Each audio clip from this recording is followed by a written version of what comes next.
Finding the right jeans is hard. Accepting your jeans is even harder. Whether you wear boyfriend or boot cut, high rise or low rise, this podcast will teach you to love the jeans you are in. I'm Rachel. And I'm Tina.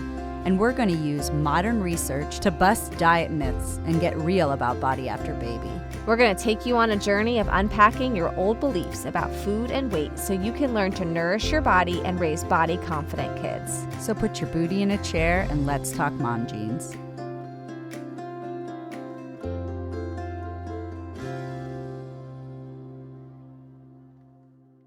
This episode you're about to listen to has a few choice words, so if you're listening with your children in the car, earmuffs. Thank you. All right, welcome to Mom Jeans. This week we are going to talk about recovery and the privileges that some people have unearned and the others don't, and how that can really impact the recovery process and access to resources.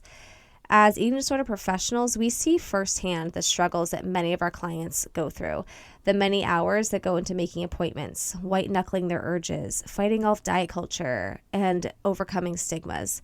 We also see the many years that it can take to fully enter into being a recovered human.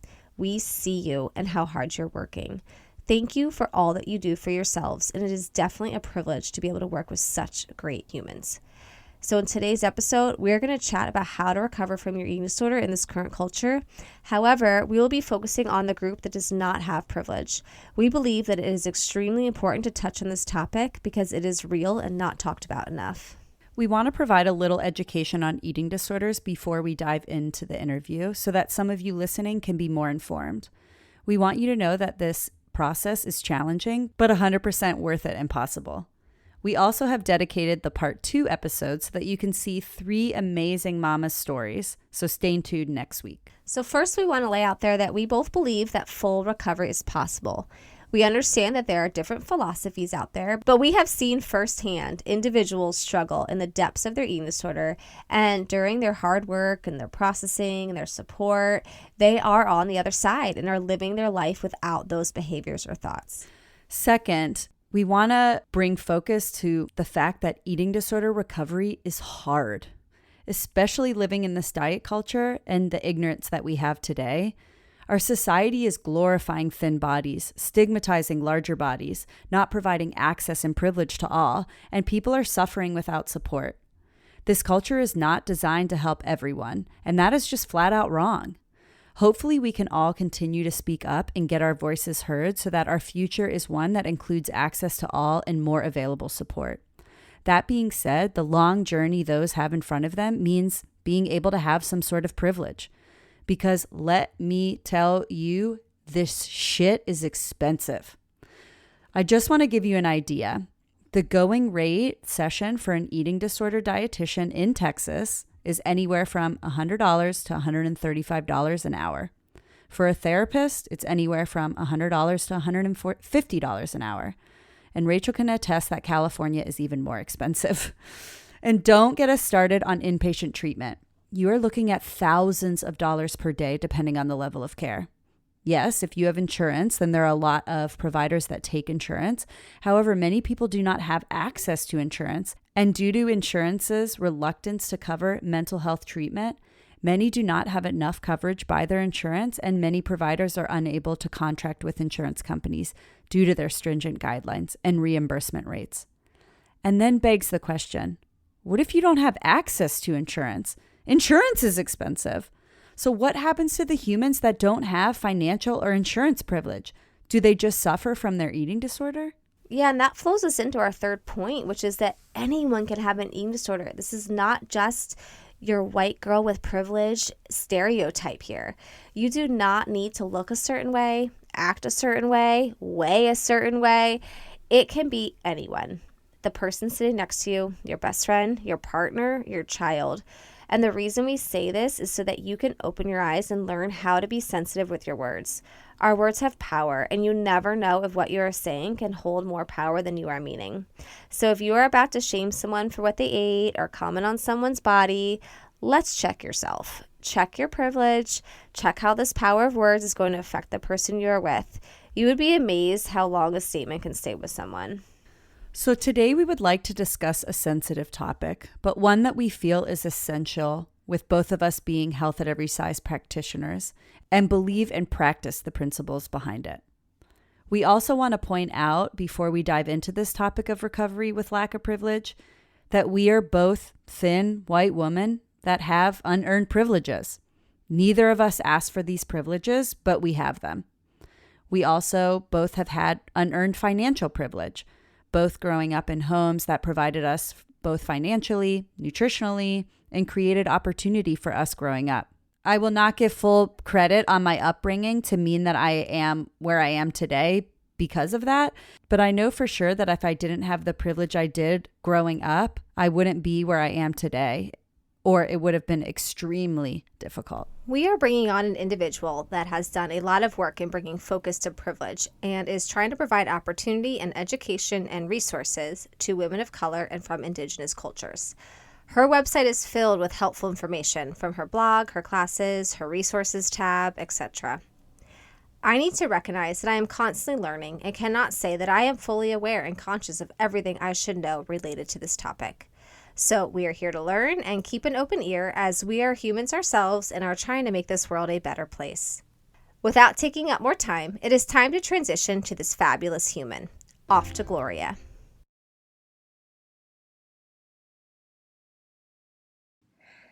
Today we are welcoming Gloria Lucas. She is a body positive activist, entrepreneur, and a public speaker. In 2014, she founded Nalgona Positivity Pride from years of dealing with the lack of women of color representation in the eating disorder awareness community. Like the women of color that came before, she creates spaces for marginalized folks to support each other and heal from the trauma of colonialism, Eurocentric beauty ideals, and disordered eating in communities of color. Gloria's work has been featured in the Huffington Post, NPR, Bitch Magazine, and The Body Is Not an Apology. She lives in Santa Ana and enjoys watching videos of fat cats. Welcome, Gloria. Well, hey, Gloria, welcome to our podcast. We're very excited to have you on today. We want to jump right in and want to see if you can share with us the inspiration and voice behind Nalgona Positivity Pride. Hi, yeah. So I began struggling with an eating disorder at 10 years old and not seeing anyone else that reflected my background address eating disorders only allowed my eating disorder to persist.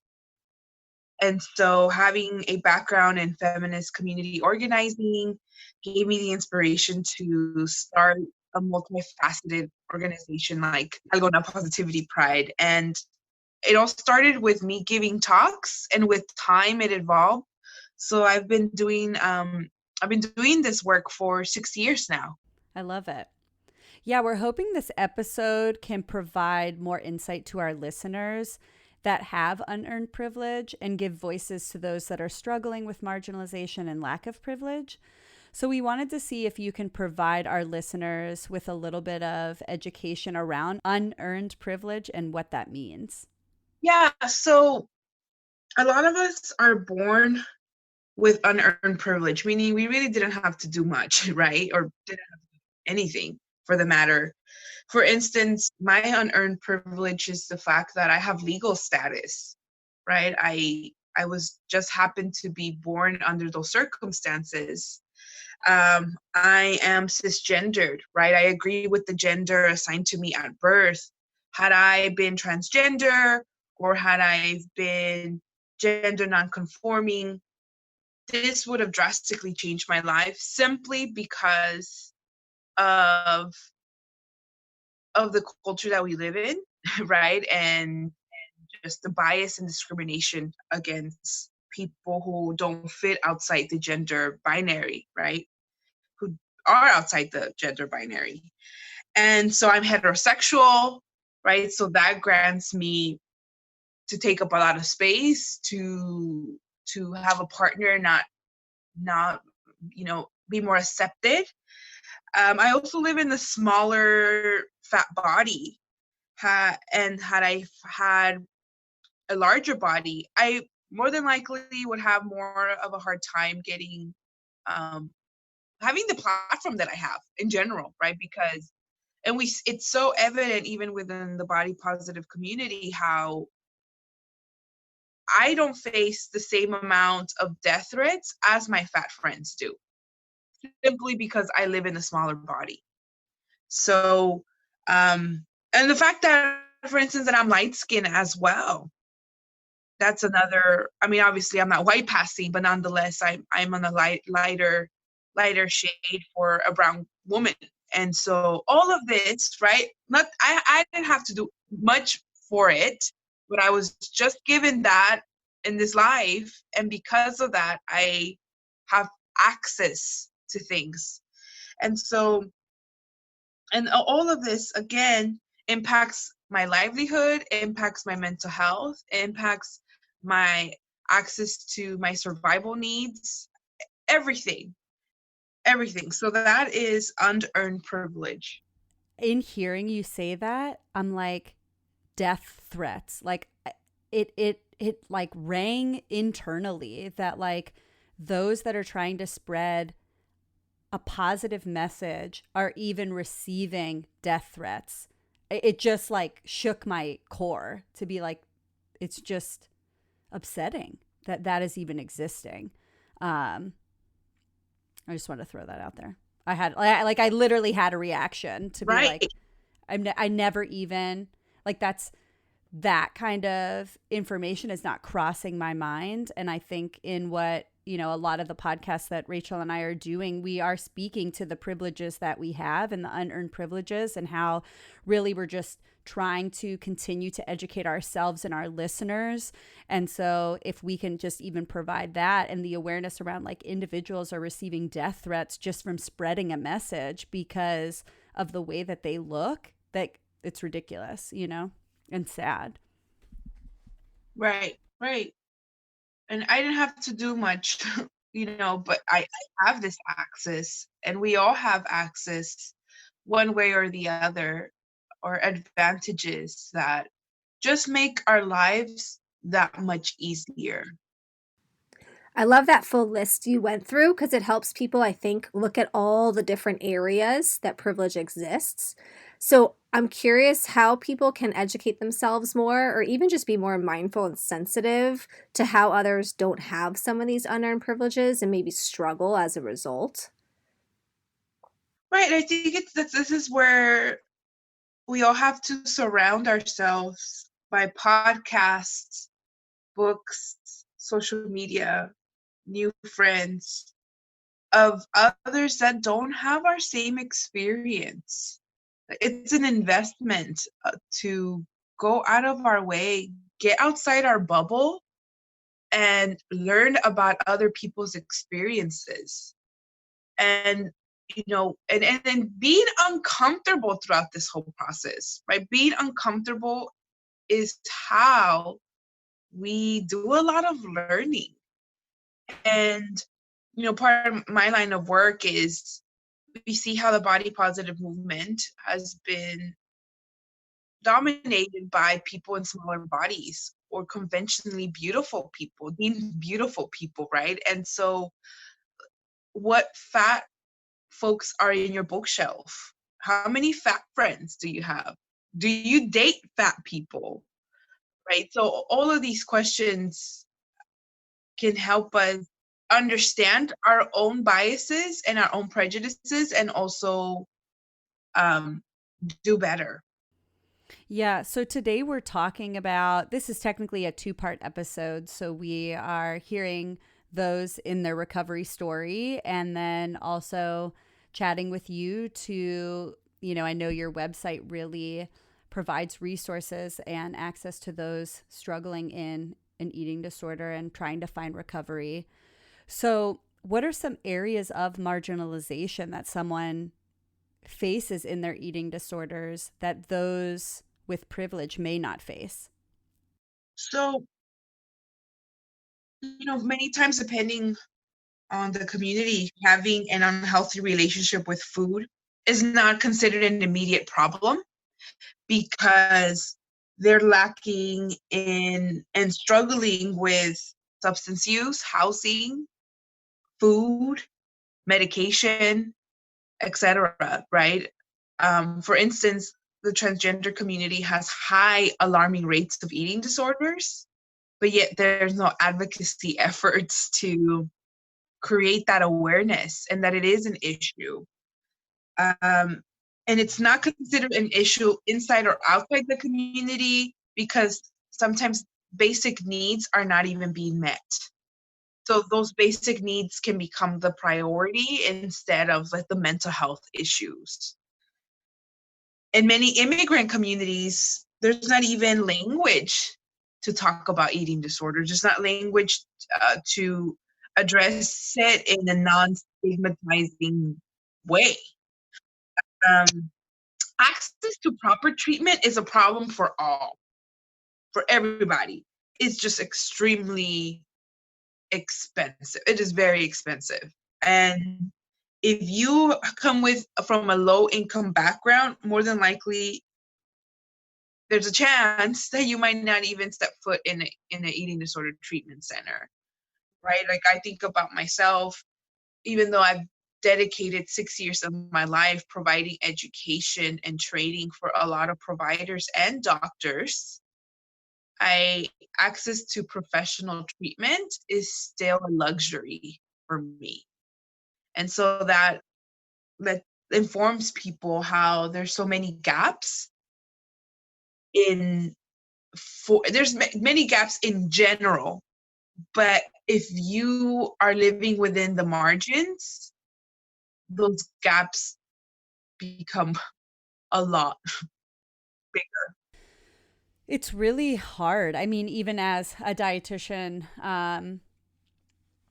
right now, I don't take insurance, though it has been something that in my practice I've really processed through. And my practice is in the process of getting on insurance panels so that we can provide access to more individuals because it's expensive. I mean, it's like for people to get the treatment and the duration that they need, it's not realistic unless they have financial privilege. But the process to get on it is ridiculous. I mean, they really make it so that you have to jump over these crazy hurdles. And that I feel like is a really broken part of our system, to where I feel like if it was maybe more accessible for people to get on it, or a friendlier process, that then the access would be provided to more individuals. Right. So how do you see those struggling, maybe in more of a low income family, not getting the resources they are needing? Well, for one, there's many cases like myself where it took years for circumstances to change, so to get treatment. And again, that doesn't happen for everybody. And so research on eating disorder treatments indicates that early intervention in eating disorder behaviors improves the speed of recovery, reduces symptoms to a greater extent, and improves the likelihood of long-term recovery. So unfortunately, folks with marginalized backgrounds aren't getting the help soon enough to bring the impact that it deserves, right? So that's just one aspect of it. And that's if you get to go to treatment and if the treatment is effective, right? And getting into treatment is a whole nother issue because many times there is an understanding of that person's culture, a connection to food. There aren't other people like them in the treatment center, and so that's a whole another thing that that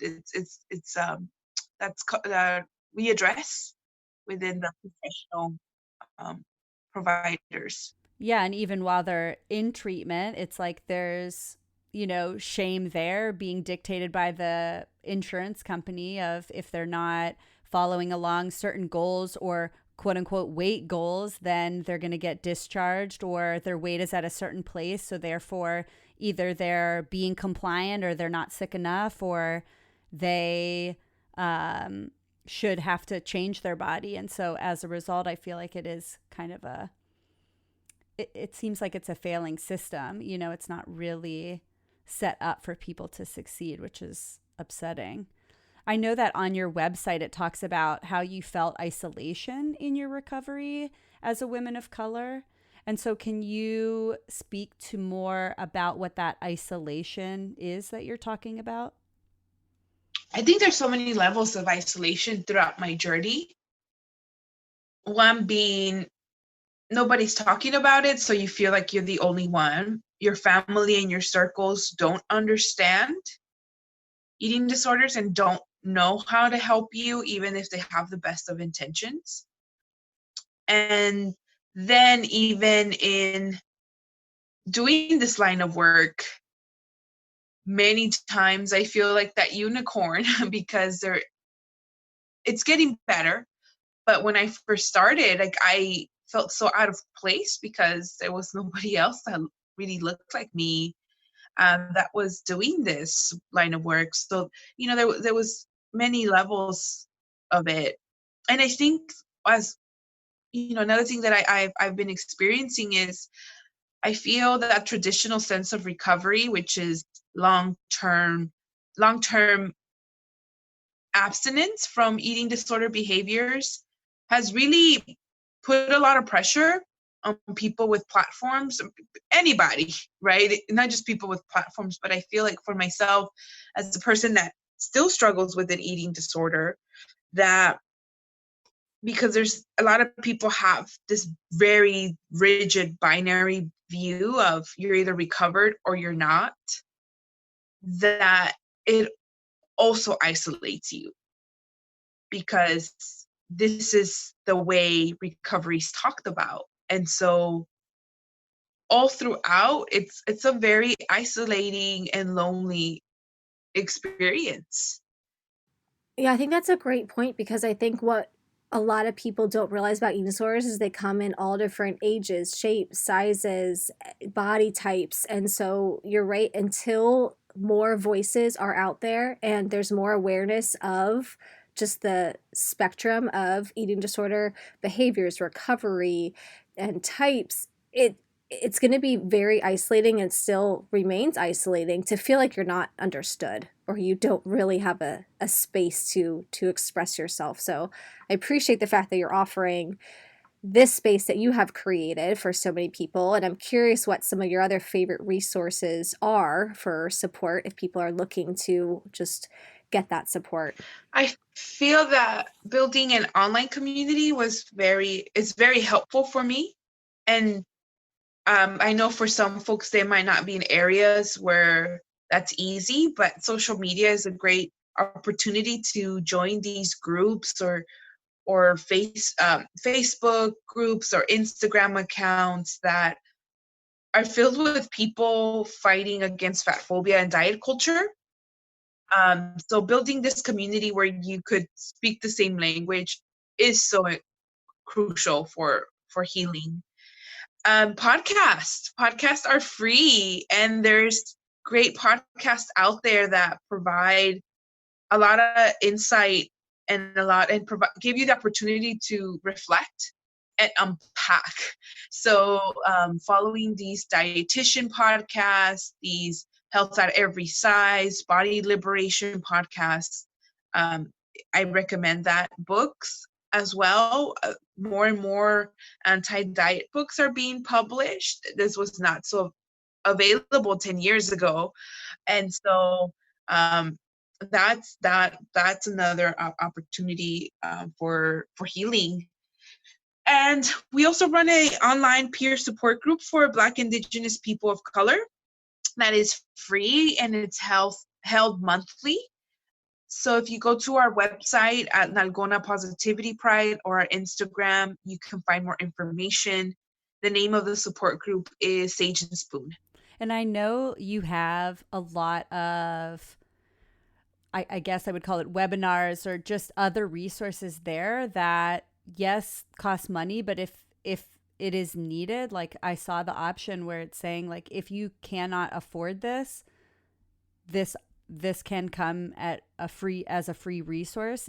Can you speak to more of that?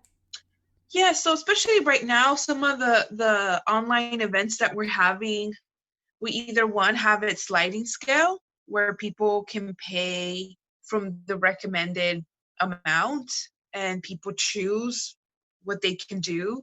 Some of our other online events have option for those with financial barriers, or we have what we call pay forward. So right now we're putting together a community talking circle for folks that have had to go back to toxic family during social distancing. And so for that, we have sliding scale, either $5 or 25, whatever the person can pay. And we also did a pay forward option for folks that might not necessarily be in those shoes, but want to pay for others to join. So yeah, we try our best to make our work as accessible as possible.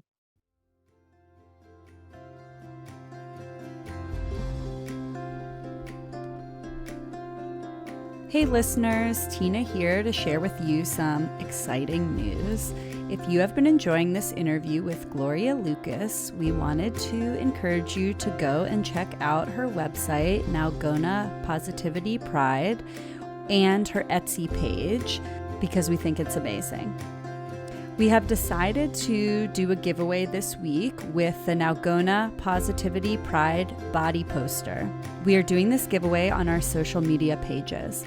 You can find us on Instagram at Mom Jeans the Podcast, or join our Facebook group, Mom Jeans the Podcast, to find out details about the giveaway. But hurry, the giveaway launches the day the podcast episode drops and is only open for 6 days. Okay, back to the episode.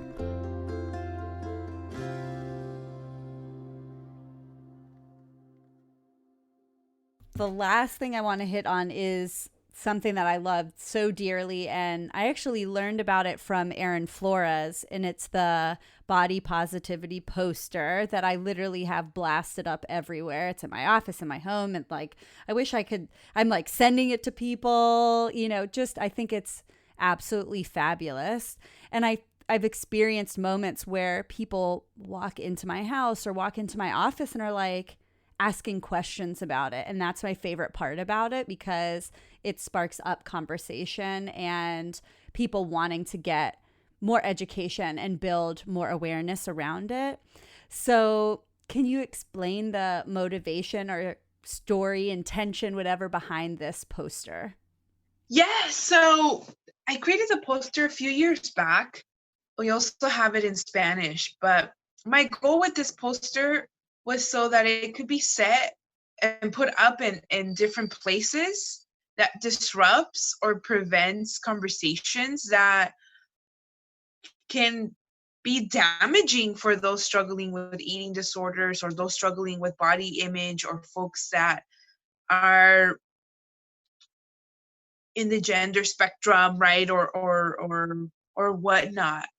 And one of the places that I recommend people to put it up at is in break rooms, because that's where a lot of these conversations start, about weight loss, about dieting, or putting one down, right? So, and they do work, right? Because all you have to do is just point at the poster, and it kind of helps people reframe and realize, like, oh, I didn't realize that these conversations are not the best to have. They're not, this shouldn't be information that, or conversations that should be held so lightly, because they're detrimental, especially if there's young ones around.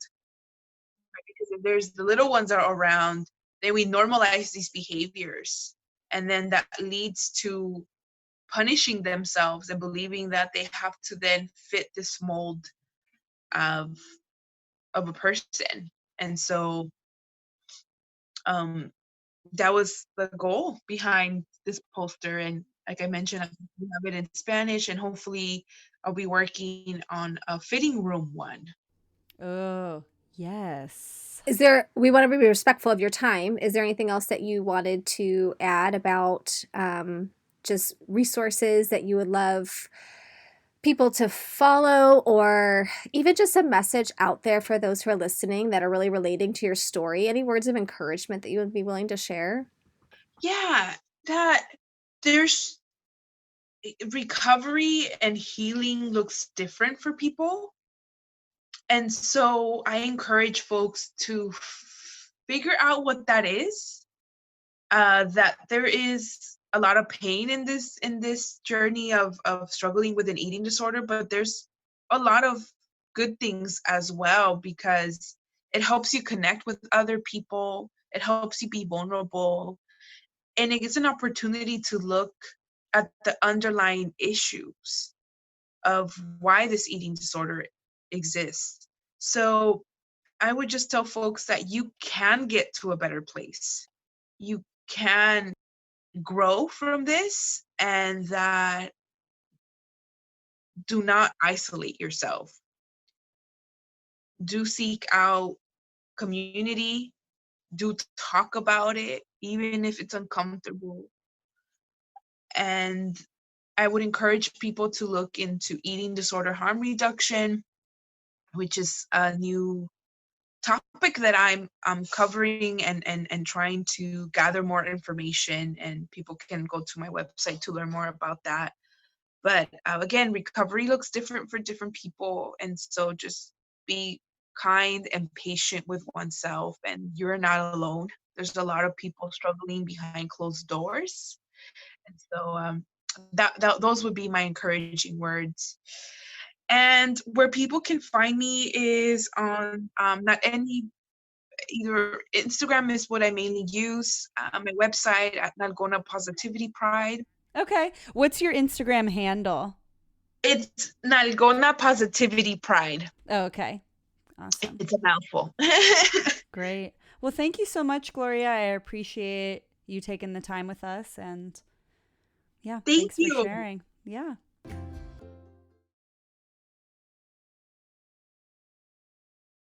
Thank you to Gloria, who has shared with us some valuable information and resources. Please make sure to check out her website for more information. Our takeaway question is a takeaway challenge. Check out Nalgona Positivity Pride's website and Etsy shop, and if you are able, support her advocacy work with a shout out or a purchase. We'll see you next time.